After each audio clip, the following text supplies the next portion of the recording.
Hello दोस्तों, आप सभी का स्वागत है आपके अपने चैनल AHR स्टडी 2.0 में। तो दोस्तों, आज हम एक महत्वपूर्ण टॉपिक के बारे में जानेंगे और जो अक्सर एग्ज़ाम में पूछा ही जाता है। 90% जो एग्ज़ाम हैं उसमें मतलब इस टॉपिक से क्वेश्चन आते ही रहते हैं। दोस्तों, इसको हम ट्रिक के माध्यम से समझने का प्रयास करेंगे। बहुत ही सरल तरीके से हम इसको समझने का प्रयास करेंगे और ट्रिक के माध्यम से हम इसको लंबे समय तक याद भी रख सकते हैं। तो दोस्तों, हम जानेंगे दिल्ली सल्तनत के वंशों का क्रम। तो दिल्ली सल्तनत के वंशों का क्रम हम जानेंगे। तो उसकी ट्रिक क्या है दोस्तों? उसकी ट्रिक है गुलाम खां तसले में। क्या है? गुलाम खां तसले में। तो गुलाम से हो जाएगा गुलाम वंश, खा से हो जाएगा खिलजी वंश, ता से हो जाएगा तुगलक वंश, सा से हो जाएगा सैयद वंश, ला से हो जाएगा लोदी वंश और माँ से हो जाएगा मुगल वंश। ठीक है दोस्तों, तो ये थे दिल्ली सल्तनत के वंशों का क्रम, जिसको हमने ट्रिक के माध्यम से याद करने का प्रयास किया। दोस्तों, जो मुगल वंश है, मुगल वंश के जो बादशाह हैं दोस्तों, ये जो हमारा पार्ट है, इससे अक्सर एग्जाम में 90 से 95% इससे क्वेश्चन आते ही रहते हैं एग्जाम में। तो इसको हम, इनके जो बादशाह हैं उनको हम क्रम से याद करने की जो ट्रिक है उसको हम याद करने का प्रयास करेंगे। ट्रिक के माध्यम से इसको देखेंगे। तो दोस्तों, मुगल वंश के जो बादशाह हैं उनकी जो ट्रिक है याद करने की, वो है भाजसा, BHAJSA, भाजसा। तो दोस्तों, भाजसा बाद से हो जाएगा बाबर। दोस्तों, सबसे पहले बाबर। तो मुगल वंश का अगर ऐसा क्वेश्चन पूछ ले मुगल वंश का कि जो है मुगल वंश की जो संस्थापक थे वो कौन थे? बाबर।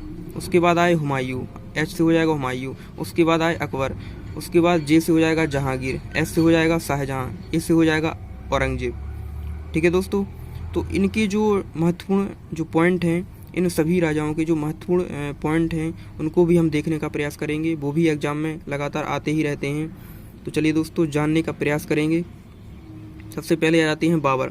तो बाबर दोस्तों, बाबर है, बाबर को 2 बार दफनाया गया था। बाबर को 2 बार दफनाया गया था। सबसे पहले दफनाया गया था आगरा में।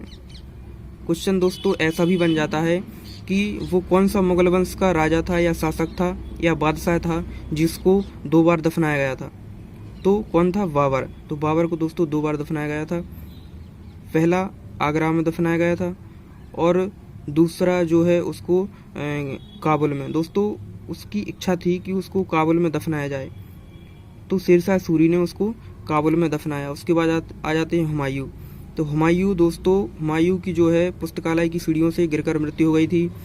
और दोस्तों, ये जो पॉइंट हैं बहुत महत्वपूर्ण हैं।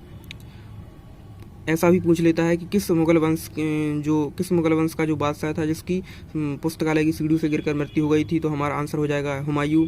तो ऐसे क्वेश्चन बनते हैं दोस्तों, आप ध्यान रखिएगा। और इसके बाद आ जाते हैं अकबर। अकबर के दरबार में दोस्तों नवरत्न हुआ करते थे और अकबर ने ही दीन इलाही धर्म चलाया। अकबर ने ही दीन इलाही धर्म चलाया और अकबर ने ही जजिया कर को समाप्त किया। दोस्तों, जजिया कर सबसे पहले लगाया किसने था? जजिया कर सबसे पहले सिंध प्रांत में मोहम्मद बिन कासिम के द्वारा लगाया गया था। ठीक है दोस्तों, तो इसके बाद तीर्थ यात्रा कर भी इसी ने समाप्त किया। किसने? अकबर ने ही तीर्थ यात्रा कर को समाप्त किया। दोस्तों, तीर्थ यात्रा कर मतलब जैसे उस समय तीर्थ यात्रा कर जो मतलब तीर्थ यात्रा पर लोग जाते थे, हिंदू और मुसलमान। तो दोस्तों, हिंदुओं से जो है टैक्स लिया जाता था, मुसलमानों से टैक्स नहीं लिया जाता था।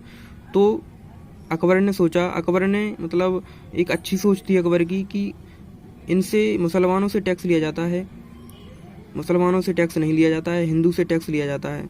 तो एक तरह की समानता, तो इसने मतलब अच्छा इसका विचार था और समानता का इसने परिचय दिया। तो दोस्तों, इसी ने ही इसको तीर्थ यात्रा कर को समाप्त किया था। क्यों किया था? क्योंकि मुसलमानों से टैक्स नहीं लिया जाता था, हिंदू से टैक्स लिया जाता था, इसलिए इसने समानता का परिचय दिया। और इसके बाद आ जाते हैं जहांगीर। तो जहांगीर को दोस्तों न्याय की जंजीर के नाम से जानते हैं। उसके बाद आ जाते हैं शाहजहां। तो शाहजहां का जो युग था उसको स्वर्णकाल के नाम से जानते हैं। उसके बाद आ जाता है औरंगजेब। तो औरंगजेब को दोस्तों जिंदा पील के नाम से जानते हैं।